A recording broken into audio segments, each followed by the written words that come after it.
누구나 나의 특유한 그러한 본질, 본성을 가지고 태어났어요.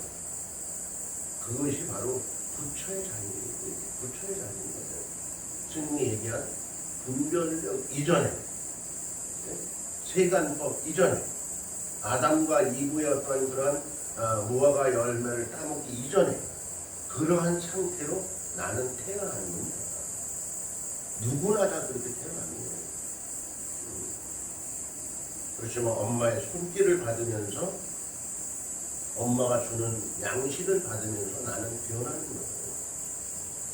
손길을 받으면서 엄마가 손길을 줄 때는 포근하지만 엄마가 손길을 놓을 때는 포근하지 않겠죠. 그러면서 울게 되는 거예요. 우는 과정은 뭐예요? 고의 과정이에요. 괴로움의 과정이에요. 그렇지만 태어날 때는 원래 울지도 않았어. 뱃속에서 애가 울었어요. 난 뭐 들어보진 않아서 몰라. 그렇지만 안 울었을 것 같아. 그렇게 잘했단 말이에요. 그냥 태어나면서 분별력이 생기기 시작하는 겁니다. 그러니까 애초에는 분별력이 없었다.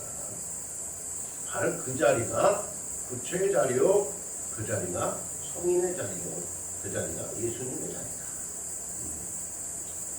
그래서 우리는 우리의 신앙생활이라는 것은 그 자리를 찾아가자. 그 자리를 찾아가자라는 것이 우리 신앙생활의 목적인 것이고요. 아무튼 그 목적을 추구하는 것은 한마디로 말해서 우리가 죽는다, 산다 이런 얘기를 하지만 죽는다. 끝나는 거죠. 그죠? 끝나는 거죠.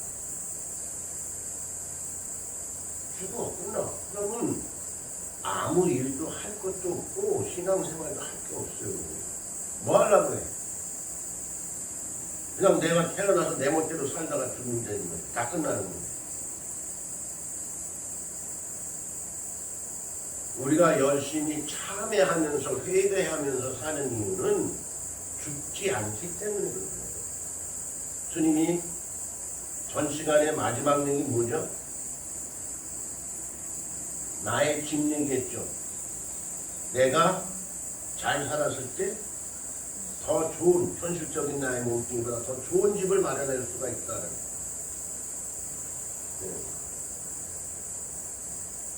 바로 우리는 영원히 산다. 그거를 우리는 금강경에서 뭐라고 얘기하느냐? 아상, 인상, 중생상, 수자상도 있지만은 사국에서 보면은 범소유상, 개시험함을 가지고 얘기하는 거예요. 뭐 여러분들은 못 알아들을 거예요. 그렇지만 범소유상, 개시험함 그거는 기억해놨다 한번 인터넷 쳐봐. 현상에 머무르고 있고 현상에 빠지고 있다. 보이는 거에만 우리는 정리를 하고 있는 거예요. 느끼는 거에만 정리를 하고 있어요. 들리는 거에만 정리를 하고 있어요. 응? 네. 그래서 부처님께서는 아니비설신이를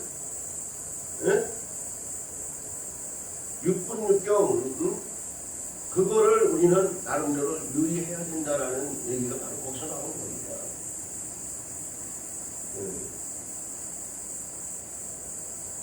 우리는 그러한 종교생활의 의미는 거기에 있다라는 것을 기억하시면서요. 진도를 나가는 것으로 이제 하겠습니다. 불교와 선시행 1번 첫 페이지 보시면서 한번 주인과 큰 소리로 한번 읽어볼까요? 네. 본 연구는 불교의 선수행과 이를 사회적으로 적용할 수 있는 방안을 연구하는 것이다. 본 연구를 하기 위해 우선적으로 불교를 올바로 알고 이해하는 데 중점을 두었으며 초기 불교 석존의 고행과 선정에서 깨달음의 성도에 이르기까지 중도의 이치와 연교의 인연 법칙에 관하여 조차를 하고자 했다. 중생의 분별심의 원인을 분석하기 위하여 세간법에 관한 문헌을 중심으로 연구를 진행하기 위하여 이를 조차하고자 한다.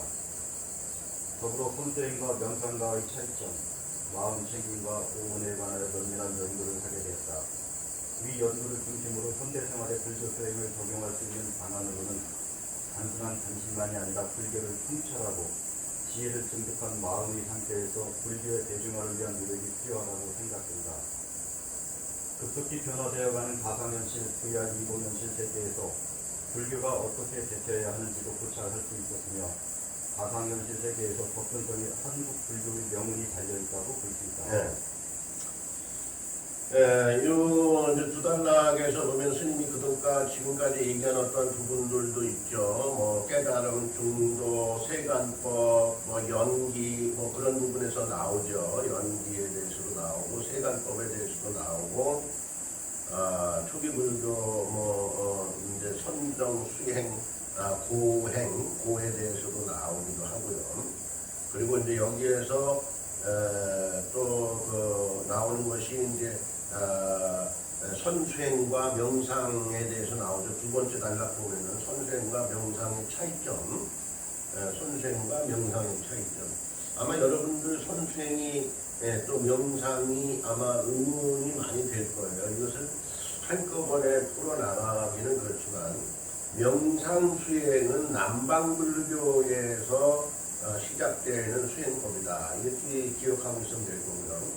선수행은 북방불교, 중국을 거쳐서 한국에서 수행하는 어떤 수행법이 선수행이다.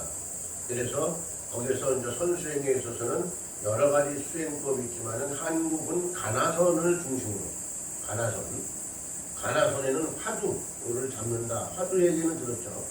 화두를 잡는다. 이제 거기까지만 이해하면 될 것 같습니다. 그리고 이제 여기서 보면 이제 오온이라는 얘기가 나오죠. 오온이라는 얘기가 나오는데 오온이 바로 나를 가지고 얘기하는 거죠. 색수상행식을 가지고 얘기하는 겁니다. 오온은.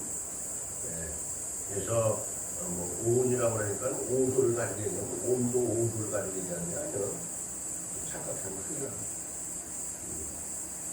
오는 나를 가지고 얘기하는 거 색수상행식을 얘기한다라는 겁니다. 그리고 이제 우리가 지금 느끼고 체험하고 있는 어떠한 그러한 상황들이죠. 가상현실 세계, AI라든가 VR, 인공현실 그런 거 지금 우리가 접하고 있잖아요. 그러한 접하고 있는 세계에서 우리는 어떻게 대처를 하고 있는가? 어떻게 대처를 하고 있는가? 얼마 전에 스님이 뉴스를, 스님은 뭐 텔레비는 잘 안 보는데 뉴스는 봐요. 돌아가는 세상은 좀 알아야 되니까. 그러니까 뭐 어떤 그 작품 대회가 있었는데 AI로 그린 거예요. 컴퓨터로 그린 거예요, 그림을. 그게 수상을 했어요. 그래가지고 이제 찬반 의견이 있는 거야. 손으로 그리지 않고 AI로 그린 어떠한 것을 어떻게 수상을 할 수 있는가. 그때 아무튼 그것이 인정이 돼가지고 수상을 했어요. 그냥 그것은 뭐냐면 전반적인 사회생활에 있어서 우리는 AI, 가상현실 세계, 인공지능 이거에 대해서 우리는 인정하지 않을래야 않을 수가 없다. 그런 얘기입니다. 우린 그러한 세상을 접하고 살게 될 것입니다. 지금 그렇게 살고 있잖아요. 그러한 상황에서 우리 종교 생활을 어떻게 할 것인가. 물론 종교에 국한돼서 한 얘기는 아니에요. 이걸 꼭 종교로만 받아들이지 마세요. 우리가 일상생활을 어떻게 할 것인가. 종교가 뭐예요? 꼭 절에 가서 부처님 경전 읽고 교회 가서 하나님 성경 읽고 그거 배우고 익히는 게 종교가 아니에요. 일상생활이 다 도야. 일상생활이 종교야. 심지어는 화장실 가서 똥 먹는 것도 종교예요. 예? 예. 더 중요한, 그거보다도 더 중요한 것도 없어요. 사실은. 예. 그러니까 옛날에 그 부처가 뭐냐? 예? 똥막대기, 똥막대기 알아요? 똥막대기가 바로 큰 일을 보고 이 막대기로 처리를 한 거예요. 그러니까 이 막대기 하나가 이놈도 처리해주고 저놈도 처리해주고 온 집안 식구 동네 방네 다 처리해. 지금 같으면 큰일 나지. 위생상으로. 그 똥막대기가 부처라고 그랬어. 똥막대기가 부처라는 얘기는 여러분들이 마음으로 새겨봐요. 왜 똥막대기가 부처인지.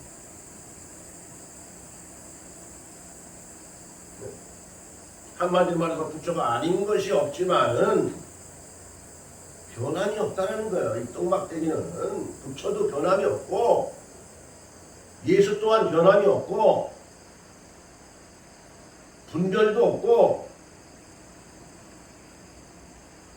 좋고 그름도 논하지 않고 이놈이 궁딩이 돼도 해 저놈이 궁딩이 돼도 해 하는 게 똥막대기야.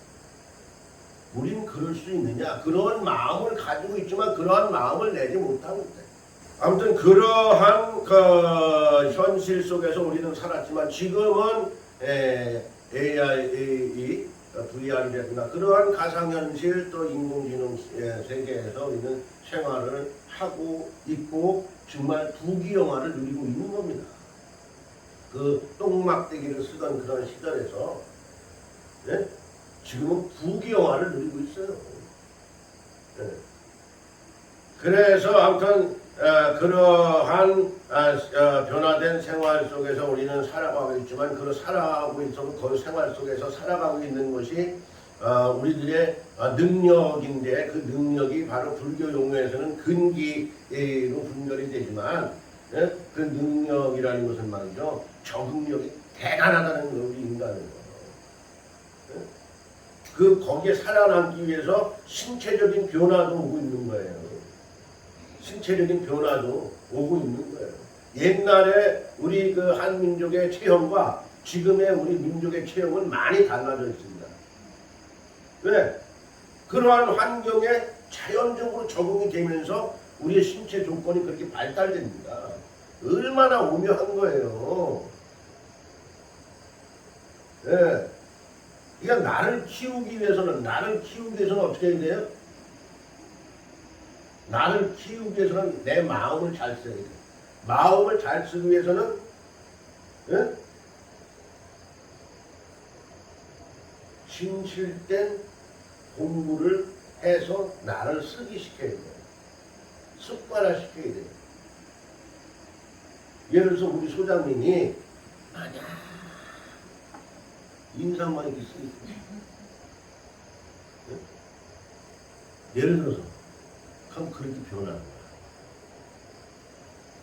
근데 만약 아름다운 미소를 짓고 아름다운 아리를 하고 그러면 그렇게 변해. 얼굴이 그렇게 변해. 그러면 체형도 그렇게 변하는 거야, 몸도. 예. 그러니까 나는 이쁘다, 나는 못났다. 이걸 얘기할 게 없어. 내가 잘못했으니까 내가 못난 거야. 나를 그렇게 만드는 거야. 내가 나를 만드는 거야. 뭐 다른 거요. 예. 내가 나를 만드는 거요. 예. 근데 내가 나를 만드는 걸 우리는 모른다. 본질적으로 나는 이런 것이다라고 착각합니다. 착각합니다.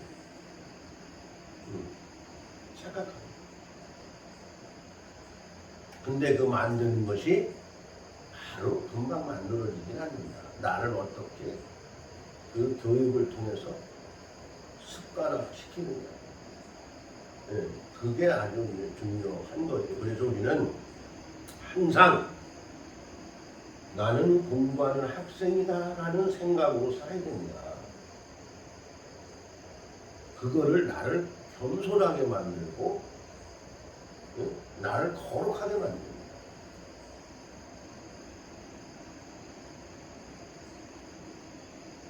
우리가 부모님이 돌아가시고 뭐하고 그러면은 지방을 쓰는데 뭐라고 현고 학생 뭐 아버지들 현고 학생 부군 뭐 학생이 들어가 학생 현고 학생 부군 왜 거기에 학생이 들어가는지 우리는 곰곰이 생각해 볼 필요가 있다. 생각할 것도 없어. 이 양반은 학생으로 열심히 살았다라는 거예요. 그러니까 잘 봐주라는 거예요. 네? 잘 봐주라는 거예요. 대왕님, 염라대왕님 잘 봐주십시오. 이 양반은 학생이에요. 학생이 얼마나 거룩한 신분인지 아십니까? 학생이. 주님이 별얘기는 아니에요. 그래서 우리는 항상 학생의 신분으로 살아가는데 그 학생은 우리가 어떠한 것을 연구를 하고 전문화하고 이런 것도 중요하지만 내가 하는 일에 나는 공부하는 자세로 임하면 된다. 응? 내가 오늘 마당을 쓸어. 그러면 학생의 신분으로 마당을 쓰는 거예요. 네.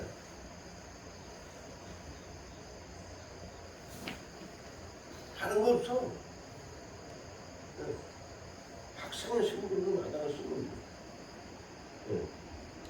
예를 들어서 우리 이제 보사님은 이제 뭐 도자기도 하시고 커피도 하시고 도자기를 만들어도 학생의 신분으로 만드는 거예요. 공부한다 생각하고 그 초발심 자격문은가 중요하게 생각하는 거예요. 물레를 돌려도 공부하는 마음으로 차를 내려도 내가 바리스타 공부하는 그러한 마음으로 차를 내리. 틀림없어. 그럼 틀림없어. 지금 여주에 유명한 떡집이 있어요. 거기는 겉보기에는 떡집 같지가 않아요. 그렇지만 돈을 많이 벌고 있어. 그 사람이 떡을 만들 때요 변함이 없어요. 떡 간이 변함이 없어. 어느 떡집에 가면 싱겁기도 하고 뭐 짜기도 하고 막 한마디로 변함이 없어. 그 떡집은 간이. 그렇죠? 먹어봐서 알죠? 여기 뭐 어느 떡집이라고 하면 광고되니까 그건 안 돼. 그 사람은 이 간을 할 때 저울에 놓고 하는 거야. 공부할 때 저울에 놓고 공부를 했을 거 아니야. 지금도 그렇게 해 두네. 그러니까 우리는 초심을 잃지 않아요. 그게 바로 공부입니다. 초심을 잃지 않는 공부. 그래서 그러한 우리가 초심을 잃지 않는 어떠한 기본적인 입장을 유지하면서 그러한 가상적인 현실 세계에 우리는 나를 적응시켜야 된다. 나를 절대 놓으면 안 된다. 가상현실 세계라 하더라도 AI의 세계라 하더라도 나를 절대 놓아버리면 안 된다. 거기에 빠지면 안 된다는 거예요. 모든 건 나의 중심 가운데 있는 겁니다. 나의 중심 가운데. 그래서 이러한 변화에 대처하기 위해서는 불교를 배우고 마음을 깨워서 사회의 중생해양 정신이 필요하다 볼 수 있다. 이렇게 해서 우리는 공부를 해서 사회에 회양하는 정신. 내가 나한테만 채우려고 하는 것보다도 회양하는 정신이 아주 중요한 겁니다. 우리는 매일 회양을 하면서 살고 있어요. 사실은 회양을 하면서 살고 있는 겁니다. 가정을 가지고 있는 사람들도 회양을 하면서 하는 거예요. 자식들에게 공양을 준비하는 거, 남편에게 아내로서의 역할을 하는 거, 이것도 다 회양 정신입니다. 다 회양 정신입니다. 그러니까 그러한 회양 정신이 누구한테나 있고 실질적으로 우리가 생활화하고 있지만은 그러한 회양 정신을 또 사회적으로도 우리가 바탕을 두는 것도 아주 중요하다. 그러기 위해서는 현실적인 어떤 적응에 충실해야 된다. 그래서 사회에서 고통받는 사람, 병약한 사람, 독거 생활을 하고 있는 노인계층, 취약, 아동, 그 외 소외계층 사람들을 위하여 공공시설이 필요하다. 공공시설이 필요하다라고 생각했는데 공공시설이 필요하다라는 것은 꼭 시설을 만드는 것만이 공공시설로 우리는 볼 수가 없다. 꼭 시설을 만드는 것만이 내가 어떠한 일을 하더라도 그거를 누구나 함께 할 수 있으면 그 또한 공공시설이 되는 겁니다. 내 마음을 나누고 공유하는 것도 공공시설이 되는 겁니다. 내 마음을 나누는 것을 우리는 어떻게 생각하느냐? 손해본다고 생각해요. 내 마음을 나누는 걸 손해본다고 생각해요. 심지어는 부부지간에도 어쩌고 저쩌고 다툼하고도 먼저 마음을 주는 걸 손해본다고 생각해요. 전자에 얘기한 대로 회양정신이 나한테 있어요. 중생해야 먼저 손을 내미는 사람이 이쁜 사람, 아름다운 사람, 진심될 사람, 선과를 짓는 사람. 근데 대부분이 여기 뭐 남성, 여성만인데 또 주디가 맞을라 또 쓰니까 대부분이 여성들은 자존심 해가지고 니님이 먼저 해야지. 니님이 먼저 말하기 전에 난 안 할 거야. 뭐 이런 생각을 하는 경우가 많이 있어요. 그죠? 예? 아니에요? 또 뭐 말이나. 예. 그러니까 다 소용없다 이거야 그거. 예. 나는 기다리고 있는 거야. 먼저 상대가 말하기를. 예? 기다리고 있어. 그렇다면 뭐예요? 내가 이해했다는 거예요. 응? 이해했다는 거예요. 이해했으면 내가 먼저 보따리를 풀어야지. 왜 그걸 끊고 앓고 고민을 하고 힘들어하냐고.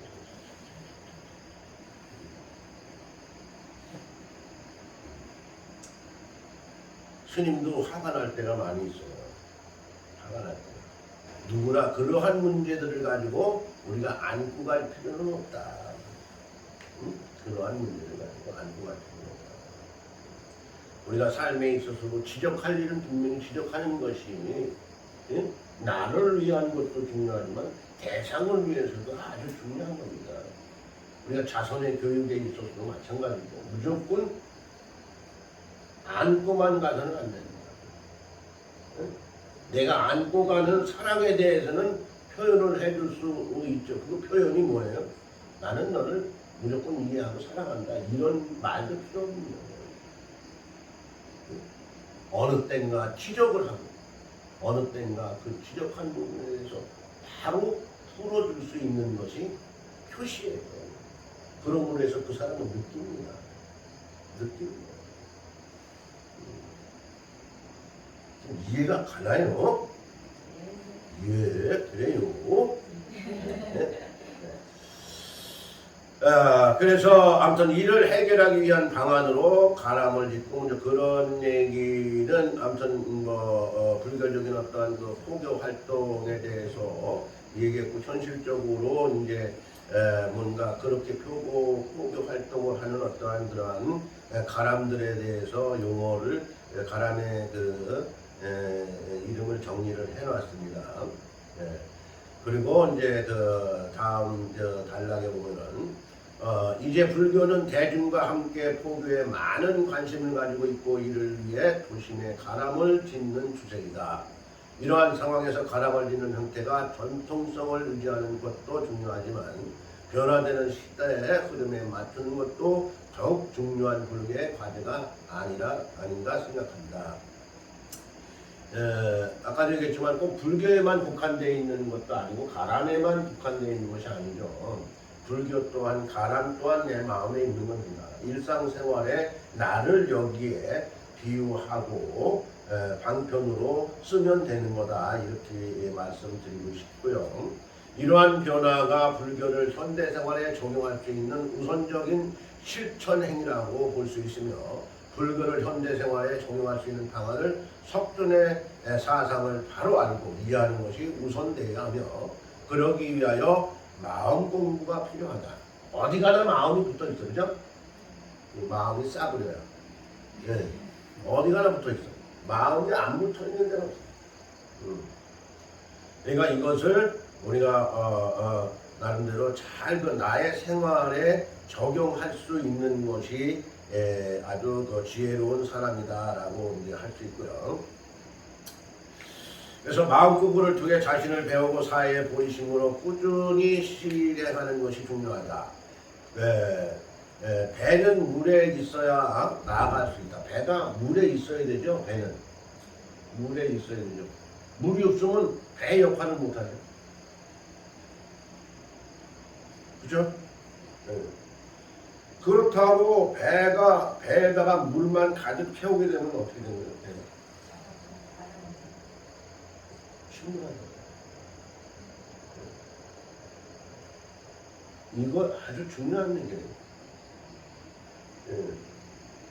중요한 얘기. 우리는 예를 들어서 모든 것을 하나의 그 행복의 조건의 그 상징적인 용어로 사랑이라는 것을 우리가 놓고 고민해 봤을 때도 사랑을 도구로 쓰게 되면 배에 물을 채우는 것과 같아요. 배에 물을 채우는 것과 같다. 사랑을 도구로 쓰는. 그렇잖아요. 그러니까 사랑에 배를 띄워야 사랑이 순행을 하고 사랑이 춤을 추고 그 사랑의 행복으로 영원히 유지되나요? 그렇죠. 근데 사랑으로 하여금 우리는 독을 만드는 현실들을 많이 보고 있어요. 사랑으로 인한 사건들, 여러 가지 문제들 있잖아요. 그것은 왜 그러냐? 사랑이란 그 자체는 오묘하고 아주 아름다우고 비교할 수 없는 그러한 우리의 어떤 그 진리 속에 있는 에너지예요. 그렇지만 그거를 우리는 도구로 변형시켜버린 말이에요. 도구로.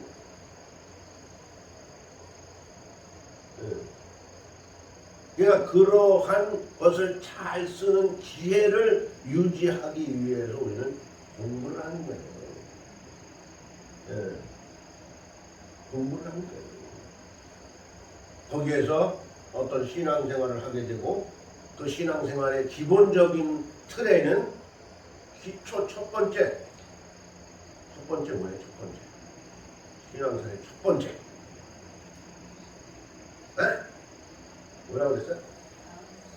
마음 회개 참여라고 그러잖아. 회개 참여 아니야. 회개 참여. 예수님한테 회개하고 부처님 쪽에서는 뭐 그거를 참여라는 용어로 쓰고